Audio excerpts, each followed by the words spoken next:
ఒకసారి దక్షుడు యజ్ఞం నిర్వహించాడు.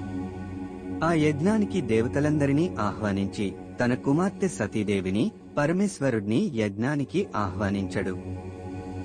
ఈ విషయం తెలుసుకున్న సతీదేవి, నాకు ఆహ్వానం అవసరం లేదని, శివుడు వెళ్ళొద్దన్నా తన భర్త మాట కాదని పుట్టింటికి వెళ్లి యజ్ఞానికి హాజరవుతుంది. యజ్ఞస్థలంలో దక్షుడు సతీదేవిని పలకరించకపోగా శివుడ్ని దూషిస్తూ అవమానిస్తాడు. తన భర్త శివుడ్ని అంతవమానించినా దేవతలెవ్వరూ దక్షుడు మాటికి ఎదురు చెప్పరు. ఆ అవమానాన్ని తట్టుకోలేని సతీదేవి తన కాలిబ్రటన వేలితో భూమిని గీసి అగ్నిదేవుని పిలిచి ఆ అగ్నిగుండంలో ఆహుతి అవుతుంది. ఈ విషయం తెలుసుకున్న శివుడు ఆగ్రహంతో తన జటాజూట నుండి ఒక జటను తీసి నేలకేసి కొడతాడు. ఆ జట నుండి అరవీర భయంకర రూపమైన వీరభద్రుడు పుట్టుకొస్తాడు.